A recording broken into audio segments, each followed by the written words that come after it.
em- Buenos Vale. días a todos. Bienvenidos a esta sesión sobre inteligencia artificial que la va a impartir el doctor Donoso, que fue el director del Centro de Imagen del Hospital Clínic y actualmente es responsable del área de innovación en el Hospital Clínic y de la incorporación de todas estas herramientas al sistema de salud. Y están conmigo como expertos Carlos Gallego, que es el director de transformación digital del CATSALU, y el doctor Luis Martí Bonmatí, que es director del área de imagen y del departamento de imagen del Hospital de la Fe de Valencia, y también es responsable del proyecto europeo de evaluación y de incorporación de todas estas herramientas y la inclusión de todos estos datos para la investigación en el área de oncología con herramientas de inteligencia artificial. Y bueno, sin más, doy paso ya al doctor Donoso, que nos hablará sobre la utilidad y la incorporación de la inteligencia artificial. Muy bien, muchas gracias Laura, muchas gracias Salva por la invitación. Nos vemos con frecuencia porque trabajamos en el mismo hospital. Con Luis Martín y con Carlos Gallegos también, y Carlos Gallego también tenemos una relación fluida y frecuente, hablando de este y de otros temas.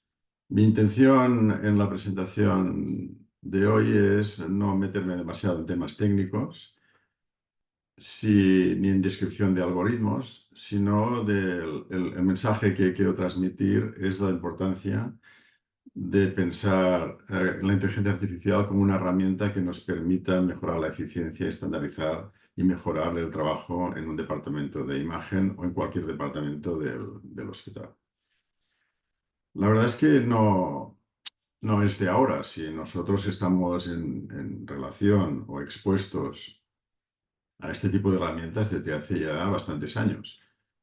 Y analizando o viéndolo un poco en perspectiva, y por qué ahora hay esta presión para la utilización de estas herramientas y que está no solo en los departamentos de imagen, en el hospital, sino en la propia sociedad.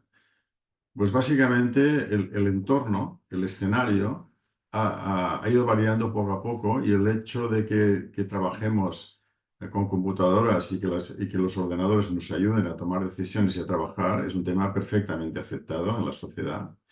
Disponemos de hardware cada vez más accesible y no solo hardware, sino posibilidad de trabajar en el cloud que se está imponiendo de forma muy rápida, tanto para el almacenamiento como el procesamiento de información. Tenemos cantidad de algoritmos, tenemos toda la información en un departamento de imagen digital. Aparte de la imagen, tenemos mucha información que podemos agregar del registro electrónico del paciente, datos demográficos.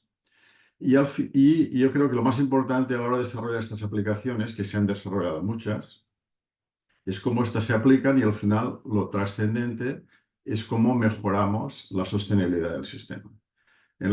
Tal como estamos ahora mismo y en la proyección que tenemos, el sistema de sanidad, no aquí, sino en el mundo occidental, es insostenible. Aumento de fármacos, aumento de posibilidades de tratamiento de pacientes, más esperanza de vida, nuevos tratamientos. Por tanto, yo creo que la forma que todo el mundo ve, o la gran mayoría de mejorar esa eficiencia del sistema, es aplicando herramientas tecnológicas, en nuestro caso, de inteligencia artificial. De hecho, ya hace tiempo que sabemos que una máquina puede aprender lo que nosotros hacemos y que nosotros le podemos enseñar a la máquina, como hacíamos hace unos años, con una base de datos cerrada, una pregunta concreta, un algoritmo sencillo y que nos diera una respuesta. También las máquinas, por ellas mismas, pueden aprender lo que yo sé, o un médico, un radiólogo sabe, y cómo hacerlo. Y empezamos el tema a tener más interés y un poco más de reto cuando sabemos que las máquinas pueden aprender lo que nosotros sabemos, pero también extraer mucha más información de la que vemos con nuestros ojos de los datasets, ¿no? Que tienen las imágenes. ¿Y ahora mismo dónde estamos? Pues que estos tipos de algoritmos que pueden aprender, pueden extraer más información y además pueden hacer predicciones basadas en nuevos datos. que pueden ser biomarcadores, pero también pueden ser datos que pueden estar en cualquier sitio utilizando la parte de inteligencia general o generativa. Y además esto se puede hacer, y de hecho se hace, sin ninguna interferencia. No en todos los casos, pero cada vez vemos más soluciones que se pueden construir, seguir y validar y continuar sin ninguna interferencia humana. Estoy exagerando un poco para simplificar un poco los conceptos.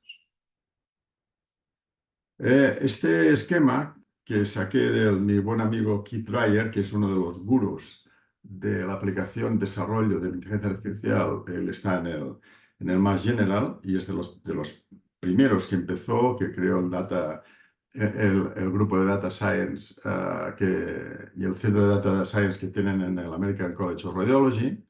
Y él tenía este esquema que presentaba hace relativamente poco. Ya hemos estado utilizando computación durante 30, 40, 50, 60 años. De pronto, a partir de, yo creo que es un poco antes, 14, 15, 17, nuestra vida hemos empezado a conocer herramientas de inteligencia artificial estrecha, que básicamente lo que significa que es una pregunta muy concreta con una base de datos muy controlada, una respuesta muy concreta. Y veía de futuro, sin especificar la fecha, la aplicación de lo que se llamaba General Artificial Intelligence, que ahora mismo lo que incluye todo lo relacionado con la inteligencia general generativa. Y esto que se veía en un futuro más o menos a medio plazo, ha explosionado en los últimos 2 años, yo creo. Ahora yo creo que todos estamos utilizando herramientas de inteligencia general generativa como ChatGPT u otros de forma regular y diaria. Luis también, Bonmatí, muy habituado, es editor de Insights into Imaging. La explosión de papers relacionados con inteligencia artificial en los últimos años ha sido más que exponencial. Aquí tenéis este estudio que hace un análisis del número de papers publicados en el campo de imagen hasta el año 21-22, que estaba en unos 5.000. Yo creo que ahora mismo nos estamos ya saliendo de la pantalla.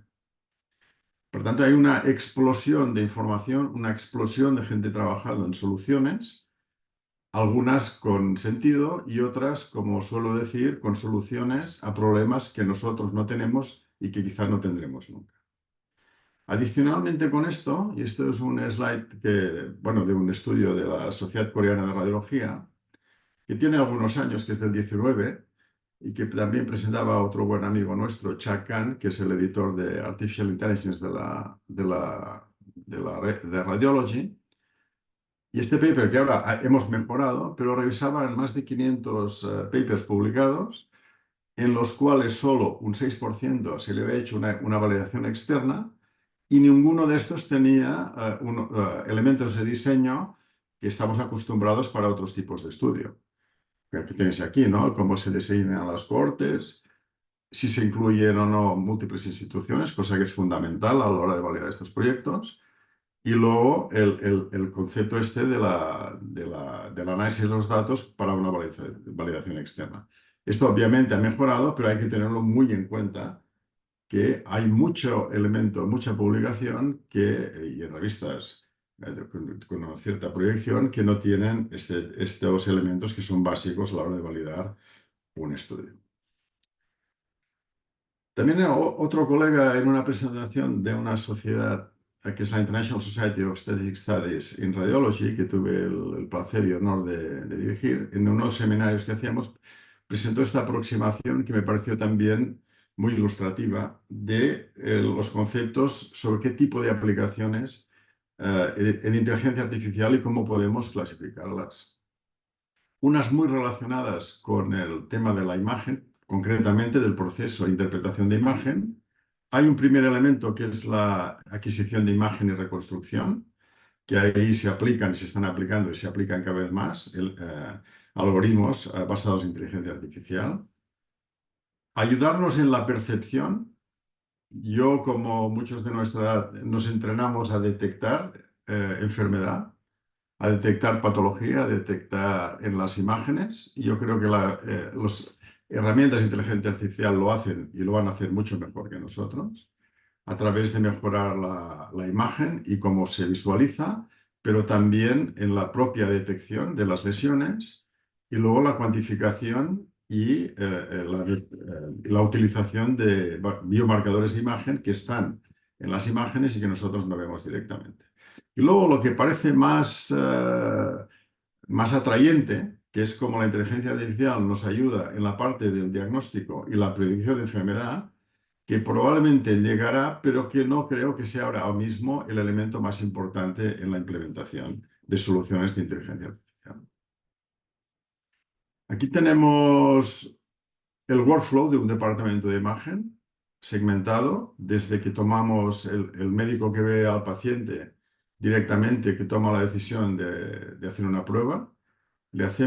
Programamos esta prueba, hacemos el examen en un equipo, procesamos las imágenes y las visualizamos, detectamos y clasificamos, hay un nódulo, no hay nódulo, probablemente benigno, probablemente maligno, infección, etc. Hacemos un informe y comunicamos el resultado. En todos estos pasos hay herramientas y propuestas de inteligencia artificial que son y que pueden ser extremadamente útiles y que por los motivos que también intentaré entrar con no demasiado detalle por razones de tiempo, en la vida real se implementan muy poco. Soluciones, como veis, hay un montón. Y aquí he puesto las más importantes, Luis, en el centro, como puedes ver. Y hay muchísimas, van naciendo nuevas. Tenemos exposición a propuestas, yo diría que Salva tendrá cada 15 días o cada semana. Y la verdad es que manejarse en este entorno no es sencillo.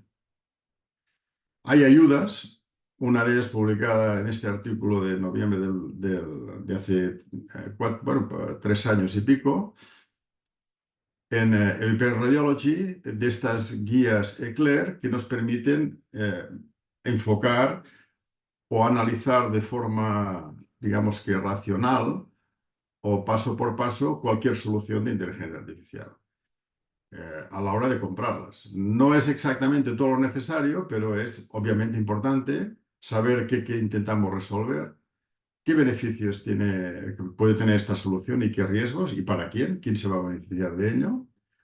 ¿Cómo se puede, este algoritmo si ha estado validado independientemente o de forma multiinstitucional? ¿Se puede integrar fácilmente en nuestro flujo de trabajo? ¿Tiene requerimientos de informática? Tema crucial. Esta aplicación tiene todos los elementos y sigue los de protección de datos en nuestro entorno. Muy importante, hay retorno de la inversión. Si montamos el sistema, vamos a tener una ganancia que podemos cuantificar en euros. El producto tiene un buen mantenimiento, hay seguimiento y si tiene errores y cuáles son los potenciales errores y cómo se van a manejar. Entonces, estos son pasos bastante lógicos de cualquiera que quiera implementar una solución y que tiene que analizar. Cuando vamos a aplicaciones concretas, no voy a entrar demasiado en detalle en nuestra experiencia, pero sí que voy a tocar algunos elementos del flujo que se pueden utilizar y que de hecho se utilizan en el flujo de trabajo. Cuando pedimos una prueba, por ejemplo, yo tuve la ocasión y el privilegio dentro de la Sociedad Europea de Radiología de desarrollar los primeros conceptos y las primeras aplicaciones de una herramienta de soporte a la decisión clínica que se llama ESRI Guide, que venía de la herramienta desarrollada en American College of Radiology, que se llama ACR Select, y que ya en el 2015-2016 nosotros implementamos y desarrollamos en la Sociedad Europea como una herramienta a ofrecer. De hecho, el motivo de esta herramienta de soporte a la decisión para utilizar las guías clínicas estaba relacionada con la poca utilización de las guías en papel. con los riesgos de radiación y con la necesidad de justificar las pruebas con radiación de una forma eficiente y no caso a caso. ¿Y un sistema de soporte a la decisión clínica qué es? Pues relativamente sencillo. Una base de datos, un entorno de conocimiento, que en este caso correlacionaremos con la base de datos con un motor de inferencia, que nos dan una propuesta de solución a una pregunta concreta. En nuestro caso, la base de conocimiento son las guías clínicas, la base de datos, lo existente en el registro electrónico de paciente, sea del hospital o sea regional o el que sea, un sistema de petición electrónica y una respuesta inmediata a la petición, a la pregunta. Al final, de lo que se trataba era de las guías clínicas, en este caso la American College of Radiology, que utilizaba muy poca gente. Acuerdo que hicimos una encuesta a nivel europeo y en el país que se utilizaban más las guías clínicas por parte de los médicos que pedían pruebas, en el Reino Unido, en la primaria, que no llegaba al 7%. En el resto de Europa, todo el mundo teniendo guías clínicas, los franceses las propias, el resto derivadas de muchas de ellas de las del Reino Unido, y nadie utilizaba estas guías de forma regular. El concepto era trasladar estas guías a un sistema de petición electrónica en el que tú marcas cuál es la prueba que pides, el médico que la pide, cuál es la situación clínica y te da un feedback inmediato. 1, 2 y 3 no sirve para nada, 4, 5, 6 en amarillo tiene un beneficio marginal y en verde que sirve y que realmente está indicado. Como os podéis imaginar, la complejidad del sistema no es en el algoritmo, que es relativamente sencillo, sino lo que hay detrás. Estamos ahora en la versión, creo que 14 de las guías que están detrás a nivel europeo de la revisión de las diferentes situaciones clínicas. Y para vuestra información, esto ha tardado mucho en la implementación. Algunos centros aquí en España lo han hecho con bastantes dificultades. Y ahora mismo, yo creo que son 3 o 4 semanas, el sistema de salud belga ha incorporado el ISRI Guide para la petición de pruebas en toda Bélgica, donde tienen problemas de sobrepetición, por ejemplo, de CTs. El interface más básico que hay, es el que os voy a enseñar. Normalmente el que se utiliza está integrado en el sistema de petición electrónico, que podría ser un paciente de 44 años, que le queremos pedir, yo le quiero como clínico pedir una prueba, digo, bueno, ¿qué pruebas puedo hacer de riñón? Pues hay como 60 pruebas que en el departamento de imagen se pueden hacer relacionadas con el riñón. A un paciente varón de 44 años. Si refino la petición o voy por la vía del problema clínico, digo, el paciente tiene hematuria y tiene todas estas posibilidades dentro de la hematuria relacionadas con hematuria. Una vez selecciono qué tipo de hematuria es, que lo tenéis aquí, hematuria con una sospecha de lesión del parénquima, nos da una respuesta inmediata. El médico, cuando está pidiendo la prueba, tiene una respuesta inmediata. Que veis en verde que está indicado y todos los que no están todas las pruebas que no están indicadas. El coste, tener una relación del coste, como los restaurantes, más caro y más barato, y luego el nivel de radiación. Puedes seleccionarlo, obviamente, o puedes también pedir que te muestre el background o toda la información que hay detrás de esta petición. Si en lugar de hematuria de este tipo decimos que el paciente tiene una hematuria macroscópica, cambia rápidamente, veréis que la indicación en lugar de una eco es un CT. Y con el mismo concepto del rojo, amarillo y verde. ¿Por qué es importante? No el sistema. Yo recuerdo cuando lo montamos aquí en el hospital, tardamos 15 días en hacer la traducción, 2 reuniones para convencer de que esto era importante para el hospital y 9 meses para convencer a los médicos de primaria para que utilizaran el sistema. Y al final lo que cuenta es que el que lo tiene que utilizar tiene que ganar algo con ello. Y yo tardé tiempo en hacer el clic de entender por qué ellos podrían tenerlo utilizado. Uno de ellos es que era más sencillo pedir la petición. Otro, los médicos de primaria no les está permitido pedir, por ejemplo, resonancia magnética directamente, sino que tienen que derivar al paciente a un especialista. Ejemplo, yo tengo un dolor en la rodilla me voy a mi médico de primaria, me dice, bueno, quizás tengas una rotura de menisco, tienes que ir al traumatólogo, me manda al traumatólogo, el traumatólogo me dice, sí, sí, quizá tengas un menisco, tienes que hacer una resonancia, me hago una resonancia, o me hacen una resonancia, es normal, vuelvo al traumatólogo, que me manda otra vez al médico de cabecera, y como veis aquí hay un sistema extremadamente ineficiente. Analizamos para este tipo de lesiones, también para dolor lumbar, y los médicos de primaria, la posibilidad de empoderarlos a ellos para que pudieran pedir las pruebas, disminuir el número de visitas especialista, hicimos un paper, se demostró que es así. Y la dificultad, por tanto, no es tanto ni la tecnológica, ni la... es entender el que lo va a utilizar, cómo vas a convencerle y cómo vas a avanzar en la línea de hacer un servicio más eficiente y el que todo el mundo que lo utiliza acabe ganando. Yo creo que es el problema principal que tenemos ahora. Para poneros un ejemplo, con otro amigo, Boris Brikacic, hicimos este estudio que es interesante en febrero de implementación del ISRI Guide en 4 tipos de hospitales en Croacia, desde uno universitario a uno grande, a uno y un pequeño comarcal y uno mediano. Y ellos tienen, como prácticamente todos lados que se analizan las peticiones, aproximadamente un 25% de los estudios que realmente no están indicados de todos los que se hacen, que es una brutalidad.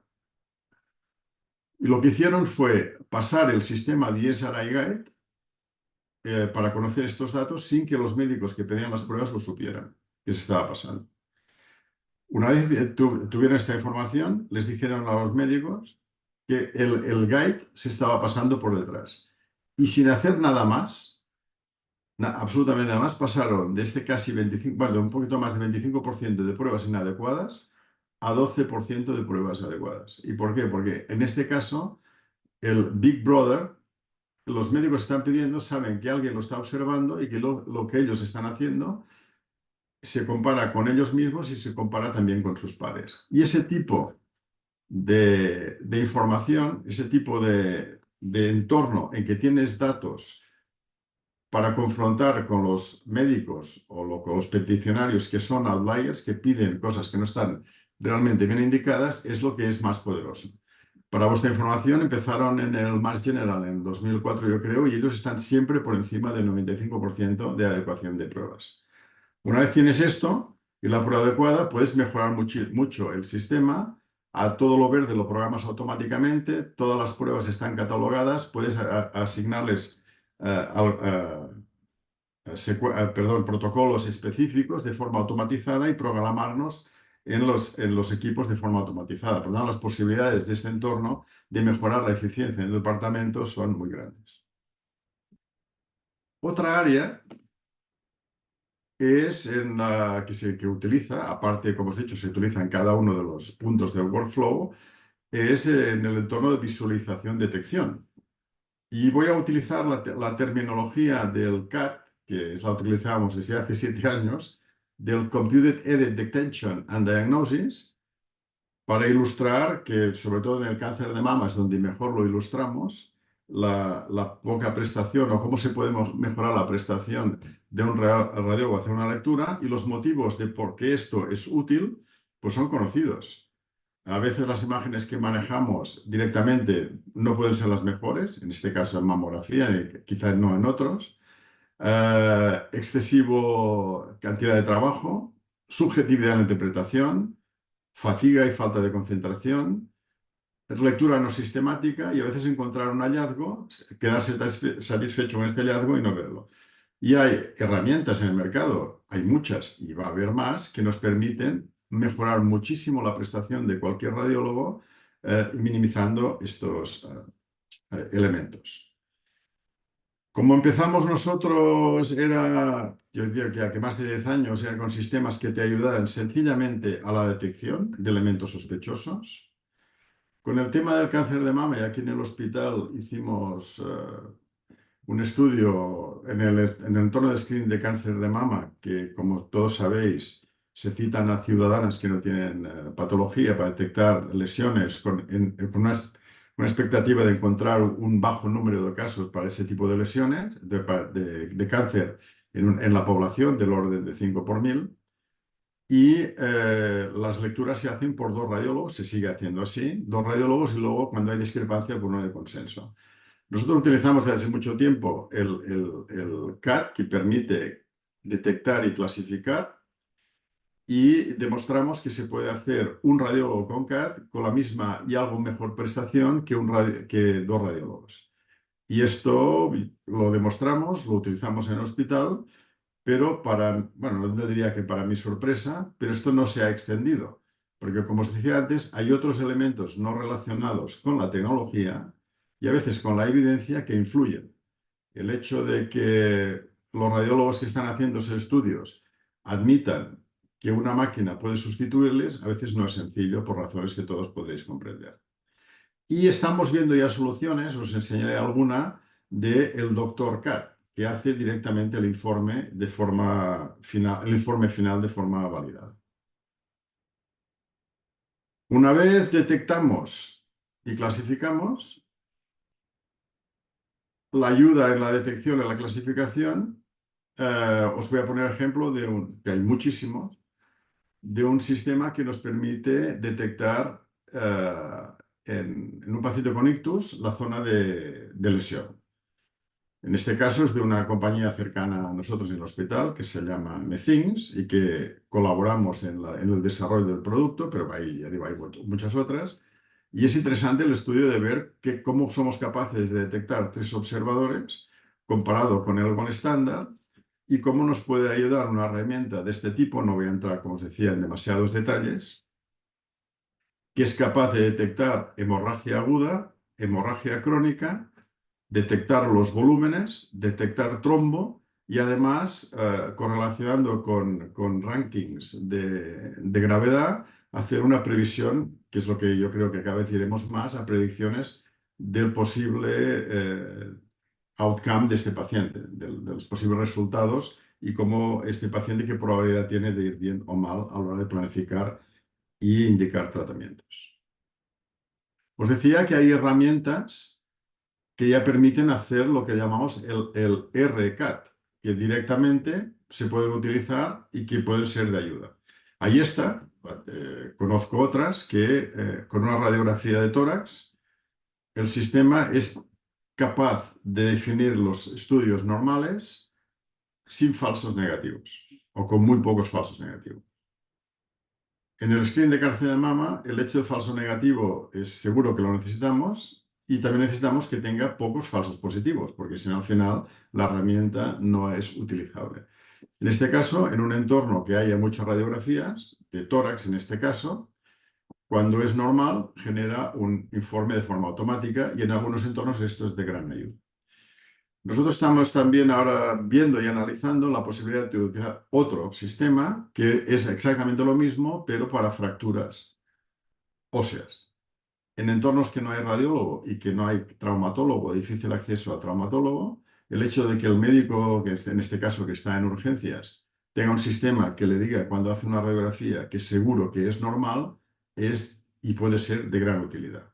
Y no tiene gran sofisticación el sistema en cuanto al desarrollo o la propuesta de diagnósticos, pero sí al descartar en entornos con poca prevalencia de enfermedad o que puedas descartarlo de forma segura, tiene y tendrá una gran utilidad.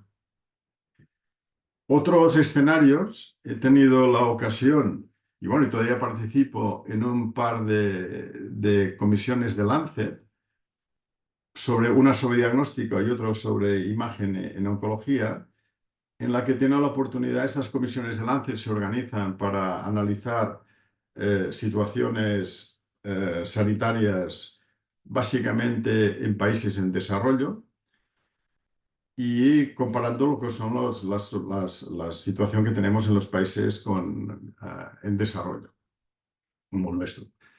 He visto que hay países en África, recuerdo, yo que sé, Uganda, 50 millones de habitantes, 2 radiólogos, un patólogo y pocos técnicos.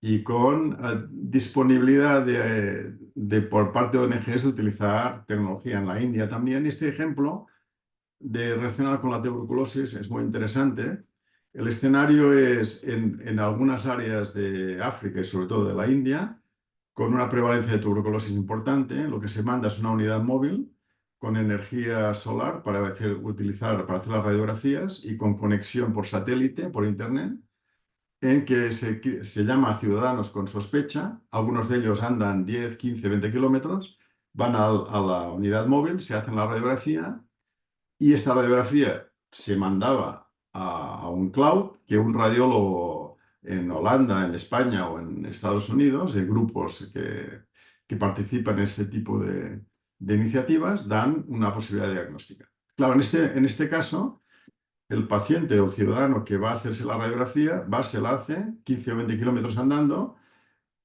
vuelve a su casa y en el caso de que fuera el resultado positivo, tiene que volver. Y es lo que hacía muy ineficiente y poco práctico la aproximación. La utilización de una herramienta que detecta tuberculosis, aunque tenga falsos positivos o algún falso negativo y que pueda ser utilizada de forma inmediata, es y está siendo de gran utilidad. El paciente va a la unidad móvil, se hace el estudio e inmediatamente tiene una respuesta. Si tiene una sospecha justificada de tuberculosis, pasa al área asistencial. Como decíamos en el tema de los hypes, ¿dónde estamos ahora? Esta es la curva Gartner, que es muy conocida, de los que empiezan a utilizar las soluciones, los early adopters, la parte de las grandes expectativas, la zona del invierno, del Death Valley o el Valle de la Muerte, y luego cuando se empiezan a consolidar la utilización. La parte degenerativa ahora mismo está en la parte alta del hype. Antes hablábamos de que estas soluciones van por el tercer invierno. Nosotros todavía no estamos en el primer invierno, que todavía no estamos en la fase de implementación de soluciones, y no hay que esperar sí el desarrollo, sí la visibilidad, sí el hype, sí las publicaciones, sí los papers, pero la implementación en la vida real no es tan rápida ni va a ser tan rápida. ¿Y por qué esto pasa? Y gracias, Eric Ranjar, en una presentación que nos hizo en una de las sesiones que organizamos en la cátedra de la Universidad de Barcelona, de Digital Health, yo creo que lo segmentó en tres aspectos que son relevantes. Uno es los motivos por qué vamos tan lentos es porque los propios radiólogos, los propios médicos, no sabemos de esto o estamos expuestos a una información sesgada. La parte de la prueba de resultados en términos de salud para el paciente, en términos de eficiencia, es pobre todavía. Y luego sigue habiendo preocupaciones o problemas desde el punto de vista legal y ético que varía de un sitio a otro. Técnicos, siguen habiendo problemas técnicos. Cosas tan obvias como la integración con el PACS, la infraestructura de IT todavía no acaba de funcionar. Este es importante. Falta gente dedicada en los departamentos de imagen. Yo tengo relación, diría que casi, no diaria, pero semanal con el jefe de sistemas de información. No tienen gente todavía dedicada a esto y formada como necesitaríamos. El tema del movimiento que nosotros ya hemos hecho en el hospital al cloud de todo el sistema de información también varía el entorno de lo que estamos acostumbrados. Cosas que hacíamos en el hospital, ahora tendremos la oportunidad, pero de momento es oportunidad de hacerlo en el cloud. Elementos de protección de datos, crucial. Aquí en el hospital hemos tenido también un ciberataque el año pasado que todavía estamos sufriendo. Y luego la evolución rapidísima de todo ese tipo de soluciones. Y probablemente donde más podemos incidir, y yo creo que es muy importante, es en el tema de la gestión del cambio. Los médicos en general y el sistema sanitario somos muy conservadores y cualquier cambio es muy difícil de introducir, sobre todo cambios disruptivos. Para eso se necesitan voluntarios, champions, que se llaman en inglés, alguien interesado en hacerlo porque le interesa y meterse en ese tipo de líos. Cuando hablamos de compra, los sistemas de compra y de concursos no están preparados para manejarse y comprar y establecer relaciones con compañías comerciales que además viven y tienen dificultades en sobrevivir por el retraso que hay en ese tipo de concursos y compras. Este es muy importante, staff para manejar el proyecto. Lo que estamos ahora con Salva intentando lanzar y desde el hospital es que necesitamos project managers, probablemente ingenieros, que nos ayuden a manejar la implementación de estos proyectos, porque nosotros yo creo que no tenemos ni el tiempo ni la formación como médicos radiólogos para hacerlo. La evidencia sobre la eficiencia, eso, o sea, ¿qué gano yo con esto? ¿Cuántos euros puede ganar el hospital? Lo que dificulta mucho hacer estos estudios de retorno de la inversión, que es lo que significa el ROI. Además de todo esto, estamos entrando otra vez en restricciones presupuestarias, inflación, después de la explosión de dinero que nos entró con el COVID, estamos entrando en una crisis de inversión, y luego que estos sistemas no se pagan por el sistema de salud, no se pagan por las aseguradoras. En algunos sitios, en Estados Unidos, Europa está empezando, pero vamos muy retrasados. Y sin este estímulo, la implementación va a ser y está siendo muy complicada. Ya para acabar, y a la hora de hacer las conclusiones, también Eric me hizo ver esta petición de conclusiones que hizo este colega Bertalan Mestok a ChatGPT. Le pregunto, bueno, dame los elementos más importantes que yo utilizo a título de conclusión para implementar inteligencia artificial a ChatGPT. Y la verdad es que a ChatGPT lo ha clavado. Una recomendación, demostrar la evidencia, hemos hablado de ello. Número 2, pensar en qué problemas puede tener el que lo tiene que utilizar, qué preocupaciones el que lo va a utilizar, no dar por supuesto que va a estar interesado, no dar supuesto que va a ser fácil. Realzar los beneficios de la solución, entrenamiento y educación, enseñar lo que viene después, las grandes posibilidades que esto tiene, ejemplos de implementación exitosa, ejemplos de beneficio económico, muy importante, y luego impulsar, facilitar, ayudar a que se hagan proyectos pilotos. Yo no lo podría haber hecho mejor que ChatGPT. Una publicación que me interesó de Nature, en la que, aparte del tema concreto de la publicación, el mensaje principal es: no comparemos una solución de inteligencia artificial con un radiólogo o con un médico en su prestación. Comparemos un médico con la utilización de inteligencia artificial. Y este es el escenario real, yo creo que es el que tenemos que poner encima de la mesa. Yo, utilizando inteligencia artificial, soy mucho mejor y más eficiente de cualquier colega que no lo utilice. Esta es una conclusión que ponía esta presentación hace unos años, no, tampoco hace tanto, que decía que probablemente en 10 años, lo decía antes, no todas las imágenes que nosotros vemos estarían preanalizadas por una máquina, destacando distintos aspectos y ayuda al diagnóstico. Bueno, con los 10 años me pasé 3 pueblos. Esto ya lo tenemos ahora mismo. Esto se puede hacer ya ahora mismo, quizá no de forma inmediata, pero no creo que sea a 10 años. Lo que sí que tengo claro, y que también se está implementando, que cualquier tarea de las que son muy rutinarias, que son detección y cuantificación, los aplicativos lo hacen mucho mejor. Nosotros estamos utilizando en el entorno de ensayos con alguna solución, pero vaya, hay cantidad de soluciones que nos ayudarán a hacerlo, y lo ideal es que lo hagan previamente a que nosotros veamos las imágenes y que empecemos a hacer el informe. Y luego el miedo que hay, que yo creo que se ha deshecho bastante, que era más hace 4 o 5 años, bueno, con todas estas herramientas, ¿dónde vamos a quedar los radiólogos?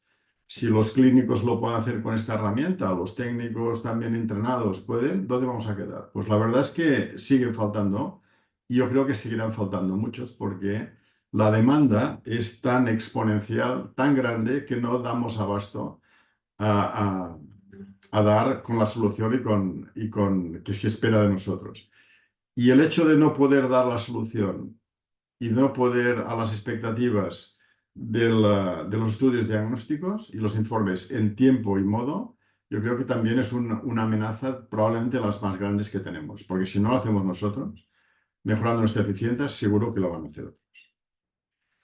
Al final también de mi amigo Keith Dreyer me gustó mucho esta aproximación, que incido en el tema del radiólogo solo o el radiólogo con inteligencia artificial. Yo creo que tenemos que ir a este concepto del efecto centauro, ¿no? Y el futuro está para los médicos y cualquier profesión que sea capaz de incluir las herramientas tecnológicas, en este caso de inteligencia artificial, en su tarea y en su forma de trabajar diario. Y con esto yo creo que he cumplido con el tiempo. Salva, muchas gracias por vuestra atención y encantado de recibir comentarios ahora o en otro momento. Muchas gracias, Luis, por la presentación. Y bueno, vamos a comenzar con algunas de las preguntas que tenemos en el chat para Luis y también para los expertos, el doctor Luis Martí Bonmatí y para Carlos Gallego. Hay una de las preguntas que dicen, bueno, que más o menos ya lo has explicado en la presentación, pero bueno, para incidir, si deberíamos incrementar el número y presupuesto de los departamentos de sistemas de información en los hospitales y si esa incorporación de profesionales de sistemas de información debe ser independiente en cada departamento o debe de haber una organización global con un servicio a cada departamento. Esto yo creo que es algo que todos tenemos en mente, porque ahora mismo pues, en muchos departamentos echamos en falta en los servicios de radiología tener incorporados a estos profesionales dentro de nuestro hospital, dentro de nuestro servicio, y que no sean algo que tengamos que solicitar su experiencia o su servicio, sino tenerlos completamente integrados. Y si esto debería ser algo global o en cada departamento tienen que tener un grupo individualizado. Bueno, yo veo más un modelo, estoy viendo que es un modelo mixto. El tema departamental crea una dispersión muy grande y que hace mucho más difícil el entrar de forma efectiva en conseguir presupuesto y desarrollo de estos aplicativos.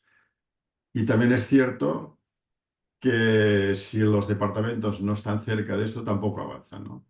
Lo que proponemos es un modelo mixto, ¿no? De contratar, y que alguna experiencia tenemos en ello, 50-50 departamento y un área que se vaya estructurando transversal en el hospital en el tema de aplicación de este tipo de soluciones. Yo estoy imaginando un bioingeniero que entra en el departamento de innovación y que es con el concepto de ingeniero project manager que maneja el proyecto y que esté el 50% en imagen y el 50% con esta doble afiliación de innovación. Yo creo que puede ser un poco complejo de manejar, pero tiene mucho más futuro. Y en cuanto al perfil del informático, ahí tengo mis dudas, porque con la evolución rápida a soluciones cloud, los departamentos de sistemas de información, espero que no haya, Carlos, no me escuches, tal como están ahora formados y qué tipo de recursos tienen, yo creo que les va a pegar un cambio muy grande. Y que esto es otra parte de resistencia al cambio. De que los propios sistemas de información, a la hora de moverse en entornos más avanzados, más eficientes, necesitan menos informáticos, porque muchos serán en el cloud, y necesitan más gente de soporte o ingenieros de soporte a proyectos como el que estamos describiendo y que también podrían ser 50%. O sea, que el cambio no nos viene solo a nosotros, viene a otro.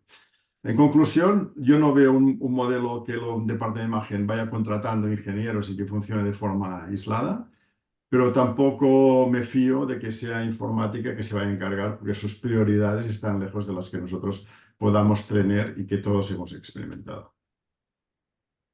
Y otra pregunta para Carlos Gallego, si en los departamentos, en los servicios de informática, en el departamento de informática, necesitaríamos tener profesionales que no incorporar herramientas de inteligencia artificial ya desarrolladas por casas comerciales, sino tendríamos que tener gente que desarrolle también herramientas propias de inteligencia artificial? Yo creo dos cosas. Una ligada con la pregunta anterior no sé. Yo creo que, por un lado, los departamentos de informática, como comenta, están en un proceso de transformación impresionante. Estamos más en el cloud y tenemos que estar más en el cloud. Pero por otro lado, también los informáticos del área TIC tienen que estar más en el negocio. Y nuestro rol es estar más cerca del negocio. Entonces, ¿cómo llegas a estar cerca del negocio de las organizaciones? Estoy de acuerdo con Luis, hay que buscar ese equilibrio de estar cerca del negocio en las organizaciones. Y es donde damos el valor. No daremos tanto valor en infraestructuras, en sistemas, que eso cada vez está más fuera, sino daremos valor cuando estamos más cerca del negocio. Y en esa línea, a la pregunta de si tenemos que tener capacidades de desarrollo de inteligencia artificial y soluciones de inteligencia artificial, yo creo que el ámbito TIC tiene que centrarse más en cómo integrar esas soluciones de inteligencia artificial en el negocio, no tanto en desarrollarlo. ¿Vale? O sea, el desarrollo introducido cada vez estará más fuera, cada vez es más fácil desarrollar, o sea, los programadores cada vez, o sea, una programación, una profesión que está desapareciendo son los programadores, ya no hace falta programadores, y eso es algo impensable hacía unos años. Ahora ya no hay demanda de programadores porque sí, las soluciones de IA generan ya el código, y eso nos hace que tengamos que estar más centrados en cómo integrar las soluciones de IA más que en desarrollarlas. Yo haría foco en eso, en buscar ámbitos TIC para integrarse en el negocio y cómo incorporarlas dentro del proceso. Y para el doctor Martí Bonmatí hay una pregunta en relación a las solicitudes de las peticiones, en concreto en la Comunidad de Valencia, si hay datos acerca del porcentaje de peticiones apropiadas según los criterios que ha expuesto el doctor Donoso, utilizando el sistema de soporte a la decisión de la Sociedad Europea. Bueno, yo primero quería felicitar, ¿no?, a Lluís por la exposición, que me parece clarificadora y brillante, ¿no? Y también insistir en que probablemente necesitamos esa cultura fluida, ¿no?, y versátil de cómo favorecer que todos compartamos y colaboremos, porque solo yendo todos a la vez, ¿no?, podremos llegar a algún sitio, ¿no? Si un departamento va él solo, pues va a ser difícil, ¿no? En la parte esta de evaluación de adecuación de las solicitudes, a mí esto me parece crítico, ¿no? Y me parece crítico por dos motivos. Primero, porque yo creo que desde luego en mi comunidad no hay datos. Hay opiniones, pero no hay datos. Lo segundo es que creo que incluso hay soluciones a corto plazo que deberían de implementarse, como no repetir pruebas. Ya no tanto si está adecuada o no esta solicitud, sino si ya tiene hecha una prueba hace 2 semanas y no ha cambiado su situación clínica, pues no hay que repetirla, ¿no? Y repetimos muchas pruebas. Los clínicos solicitan pruebas cuando la anterior no está hecha y en el sistema acumulamos demoras, pruebas y yo creo que ni siquiera esas cosas tan básicas las hemos visto, ¿no? Y yo también estoy a favor por romper lanzas de los diagnósticos, el screening oportunista. Es decir, no me molesta hacer una exploración, incluso aunque no esté radicalmente indicada, porque es posible que detectemos algo, ¿no?, en una medicina que cada vez es más buscando, ¿no?, esa precocidad o diagnosticar antes de que sea tarde, ¿no? Lo que estoy muy en contra es de lo ineficaz por repetitivo, o los controles que no hacen falta, o el PET-TAC y luego el TAC, ¿no? Pues hacemos una sola exploración y no dos diferentes. Pero pruebas como tal, que yo tenga conciencia de cuál es la inadecuación de pruebas, desde luego en mi comunidad, son opiniones, pero no realidades. Y en relación con este tema, tanto al doctor Donoso como al doctor Martí Bonmatí, hay una pregunta en la que plantean si los incentivos económicos anuales a los médicos solicitantes que ahorren en sus peticiones diagnósticas podría ser una buena solución o no. Bueno, en la experiencia de los que lo han utilizado, el hecho de que el médico que pide demasiadas pruebas le compares con sus colegas y le pides ¿por qué pides tantas stacks de cráneo a estas cefaleas si tu colega pide una cuarta parte? Esto ya tiene un efecto importante. Y luego también tienen incentivos, sí, incentivos negativos, pero no positivos. O sea, que cobran menos si no lo hacen. Pero esto hay que adaptarlo. Yo solo quería, como falta poco, en el tema de generativa y el tema de las peticiones, que nosotros entonces, o sea, pasamos todo el sistema de información al cloud de Amazon y tenemos la oportunidad de ver lo que se está desarrollando. Y hay elementos como utilizar la generativa para hacer que la información clínica sea más relevante, o sea, mejor, son muy interesantes. Tenemos muchas peticiones en el hospital que rellenan las enfermeras o quien sea, o la secretaria, que pone un punto o una coma en la información clínica y luego el radiólogo que está a cargo de validar la petición tiene que ir a buscar, si tiene ganas, dónde está la información, qué le pasa al paciente, bla, bla, bla. Pues con informes de alta que tenemos en el sistema o información tampoco muy sofisticada, extraer elementos claves como utilizando AI generativa y que de forma automática te diga lo que le pasa y qué información relevante necesitas tú para valorar la petición, que es una cosa relativamente sencilla.